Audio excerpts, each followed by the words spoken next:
പുതിയ വീഡിയോയിലേക്ക് എല്ലാവർക്കും സ്വാഗതം. ഇന്ന് നമ്മൾ ചെയ്യാൻ പോകുന്നത് എക്സസൈസ് 9.1ന്റെ ക്വസ്റ്റ്യൻ നമ്പർ 4 ആണ്. അപ്പോൾ നിങ്ങൾക്ക് വീഡിയോസ് ഇഷ്ടപ്പെട്ടാൽ ചാനൽ സബ്സ്ക്രൈബ് ചെയ്യാനും നിങ്ങളുടെ ഫ്രണ്ട്സിനൊക്കെ ഷെയർ ചെയ്ത് കൊടുക്കാനും മറന്നു പോകരുത്. അപ്പോൾ ഞാൻ ഈ എക്സസൈസ് വീണ്ടും ചെയ്യാൻ കാരണം നിങ്ങൾക്ക് കുറേ പോർഷൻസ് പഴയ ടെക്സ്റ്റ് ബുക്ക് വെച്ച് ഡിലീറ്റഡ് ആണ്. ആ ഡിലീറ്റഡ് പോർഷൻസ് കഴിഞ്ഞിട്ടുള്ള പുതിയ ടെക്സ്റ്റ് ബുക്കാണ് ഈ വർഷം നിങ്ങൾക്ക് കിട്ടിയിട്ടുള്ളത്. അപ്പോൾ ഈ 4th ക്വസ്റ്റ്യൻ പഴയ ടെക്സ്റ്റ് ബുക്കിൽ ഇക്വേഷൻ വെച്ച് ചെയ്തിട്ടുള്ളതാണ്. അപ്പോൾ നിങ്ങൾക്ക് പുതിയ ടെക്സ്റ്റ് ബുക്കിൽ ആ ഇക്വേഷൻ ഡിലീറ്റഡ് ആയതുകൊണ്ട് ഇത് വേറൊരു മെത്തേഡിലാണ് ചെയ്യുന്നത്. അപ്പോൾ നിങ്ങൾക്ക് കൺഫ്യൂഷൻ ആവരുത് കേട്ടോ. അപ്പോൾ പഴയ ടെക്സ്റ്റ് ബുക്ക് അനുസരിച്ചുള്ള പ്ലേലിസ്റ്റ് എൻ്റെ ചാനലിൽ അവൈലബിൾ ആണ്. അപ്പോൾ മിക്ക സ്റ്റുഡൻസും ഇപ്പോഴും പഴയ ടെക്സ്റ്റ് ബുക്കിൻ്റെ വീഡിയോസാണ് വാച്ച് ചെയ്തുകൊണ്ടിരിക്കുന്നത്. അപ്പോൾ ഞാൻ പുതിയ ടെക്സ്റ്റ് ബുക്ക് വെച്ചിട്ടുള്ള എല്ലാ ക്ലാസ്സിൻ്റെയും വീഡിയോസ് പുതിയത് അപ്ലോഡ് 6ഉം 7ഉം ഒക്കെ ചെയ്തിട്ടുണ്ട്. ക്ലാസ്സുകളിലെ 8th 8 ചാപ്റ്റേഴ്സ് ചെയ്തിട്ടുണ്ട്. ബാക്കി ഇപ്പോൾ ഞാൻ അപ്ലോഡ് ചെയ്യുന്നുണ്ട്. 9th 10th ഒക്കെ പുതിയ ടെക്സ്റ്റ് ബുക്കുകളാണ് ഞാൻ അപ്ലോഡ് ചെയ്തുകൊണ്ടിരിക്കുന്നത്. അപ്പോൾ നിങ്ങളത് കാണാനായിട്ട് ശ്രമിക്കുക.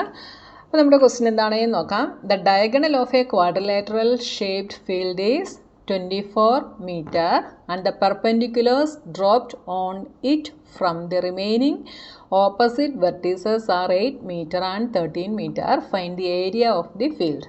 എപ്പോഴും പറയുന്ന പോലെ തന്നെ ഞാൻ വീണ്ടും പറയുകയാണ്. നിങ്ങൾക്ക് ക്വസ്റ്റ്യൻ മനസ്സിലായില്ലെങ്കിൽ ഒരു 2-3 പ്രാവശ്യം കോൺസെൻട്രേഷനോടെ വായിച്ച് നോക്കുക. നിങ്ങൾക്ക് എന്താണ് ക്വസ്റ്റ്യനിൽ പറഞ്ഞിരിക്കുന്നതെന്ന് മനസ്സിലാകും കേട്ടോ.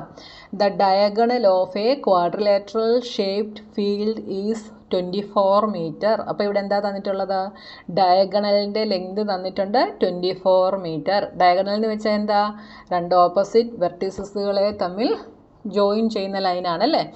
അപ്പോൾ ഈ ലെങ്താണ് ഡയഗണൽ. അത് 24 meter ആണ് എന്ന് തന്നിട്ടുണ്ട്. പിന്നെന്താ പറഞ്ഞിട്ടുള്ളത്? The perpendiculars dropped on it from the remaining opposite vertices. ബാക്കി റിമൈനിങ് ആയിട്ടുള്ള വെർട്ടീസസിൽ നിന്ന് ഈ ഡയഗണലിലോട്ട് വരച്ചിട്ടുള്ള പെർപെൻഡിക്കുലറുകളുടെ ലെങ്ത് നമുക്ക് തന്നിട്ടുണ്ട്. എന്തൊക്കെയാണ്? 8 മീറ്ററും 13 മീറ്ററും. അപ്പോൾ ഇവിടെ പെർപെൻഡിക്കുലർ ആണ് എന്ന് പറഞ്ഞിട്ടുണ്ട്. അതുകൊണ്ട് നമുക്കിതിനെ എന്തായിട്ടെടുക്കാം? ഹൈറ്റായിട്ടെടുക്കാം. ഇത് ഒരു ഹൈറ്റാണ്, ഇത് അടുത്ത ഹൈറ്റാണ്.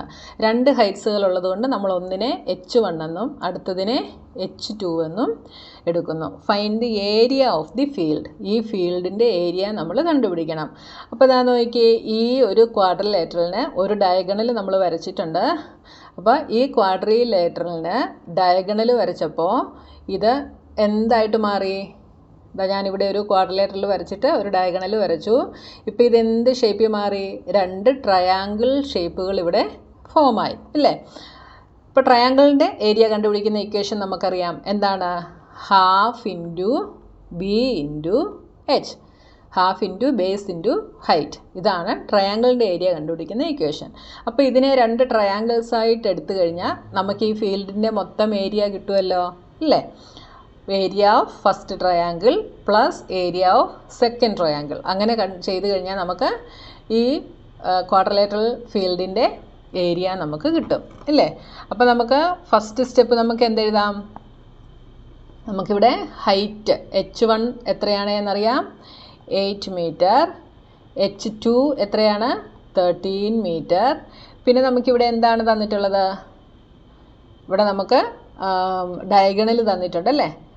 അപ്പോൾ ഡയഗണൽ 24 മീറ്റർ. അപ്പോൾ നമുക്ക് ഇതിനൊരു പേര് കൊടുക്കാം. അപ്പോൾ ഇച്ചിരി കൂടെ എഴുതാൻ എളുപ്പമായിരിക്കും കേട്ടോ. ABCD. അപ്പോൾ AC നമുക്ക് 24 മീറ്റർ എന്നും തന്നിട്ടുണ്ട്. ഇനി നമുക്കിതിൻ്റെ ഏരിയ ആണ് കണ്ടുപിടിക്കേണ്ടത്. Area of ABCD is equal to എങ്ങനെയാണ് കണ്ടുപിടിക്കുന്നതെന്ന് ഞാൻ പറഞ്ഞു. Area of triangle ABC plus area of triangle ADC. ഈ ABC എന്ന് പറയുന്ന ട്രയാങ്കിളിൻ്റെ ഏരിയയും ADC എന്ന് പറയുന്ന ട്രയാങ്കിളിൻ്റെ ഏരിയയും കൂടെ ആഡ് ചെയ്താൽ നമുക്ക് ക്വാഡ്രിലേറ്ററൽ ABCDയുടെ ഏരിയ കിട്ടും. Is equal to area of triangle ABC എന്താണ്? Half into base into height. Height നമ്മൾ എന്തായിട്ടാണ് എടുത്തത്? H2 plus area of triangle ADC. അതെന്ത് വരും? Half into base into height is h1. അപ്പോൾ അതാ ഇവിടെ നോക്കിയേ, രണ്ട് ട്രയാങ്കിളിൻ്റെയും ബേസ് എന്ത് തന്നെയാണ്? AC തന്നെയാണ്, സെയിം തന്നെയാണ്. മനസ്സിലായല്ലോ? അതുകൊണ്ട് നമുക്ക് ബേസിന് ഇവിടെ ഡിഫറൻസ് ഇല്ല, പക്ഷേ ഹൈറ്റുകൾക്ക് വ്യത്യാസമുണ്ട്. h1ഉം h2ഉം വ്യത്യാസമാണ്, പക്ഷേ ബേസ് സെയിം തന്നെയാണ്. അപ്പോൾ ഇനി നമുക്ക് ഒന്നെങ്കിൽ നിങ്ങൾക്ക് ഇതിലോട്ട് ഡയറക്റ്റ് വാല്യൂസ് അപ്ലൈ ചെയ്യാം, അല്ലെങ്കിൽ കുറച്ചുകൂടെ ചെയ്യാൻ എളുപ്പത്തിന് വേണ്ടി ഒരേപോലെ ഉള്ളതിനെ നമുക്ക് എന്ത് ചെയ്യാം? കോമൺ ആയിട്ട് വെളിയിലെടുക്കാം. അപ്പോൾ ഇതിൽ രണ്ടിലും ഒരേപോലെ എന്തൊക്കെയുണ്ട്? ഹാഫ് ബി ഒരേപോലെ ഉണ്ടല്ലേ. അപ്പോൾ അതിനെ ഞാനിങ്ങ് വെളിയിലെടുത്തെഴുതുന്നു. ഹാഫ് ഇൻറ്റു ബി വെളിയിലെടുത്തു. അപ്പോൾ ഇതിനകത്ത് നിന്ന് ഇത്രയും പോർഷൻ വെളിയിലെടുത്താൽ ബാക്കി എന്തുണ്ട്?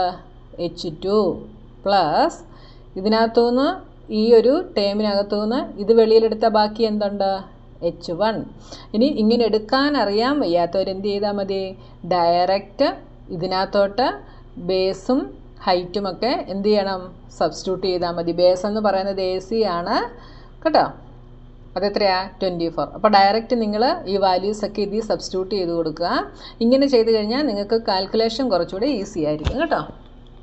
അപ്പോൾ ഹാഫ് ഇൻറ്റു ബേസ് എത്രയാണ്? 24 into h2 is 13 plus h1 is 8. ഇനി ഇതാ ഇവിടെ ഇത് രണ്ടും കൂടെ നമുക്ക് എന്ത് ചെയ്യാം? ക്യാൻസൽ ചെയ്യാം. അപ്പോൾ 24 divided by 2 is 12. 2 divided by 2 is 1. ബാക്കി എന്തുണ്ട്? 12 ഇൻറ്റു 13 പ്ലസ് 8 ഈസ് 21. 21 ഇൻറ്റു 12 എന്ത് കിട്ടും? 2. 2 2s are 4. 1 2 2 5 2 എന്ത് കിട്ടി? 252. യൂണിറ്റ് എന്താണ്? Metre square. മനസ്സിലായല്ലോ? വളരെ സിമ്പിളാണ് ചെയ്യാനായിട്ട്. അപ്പോൾ നിങ്ങൾക്ക് വീഡിയോസ് ഇഷ്ടപ്പെട്ടാൽ ചാനൽ സബ്സ്ക്രൈബ് ചെയ്യാൻ മറന്നു പോകരുത്. അപ്പോൾ ഇനി അടുത്ത ക്വസ്റ്റ്യനുമായി നമുക്ക് നെക്സ്റ്റ് വീഡിയോയിൽ കാണാം.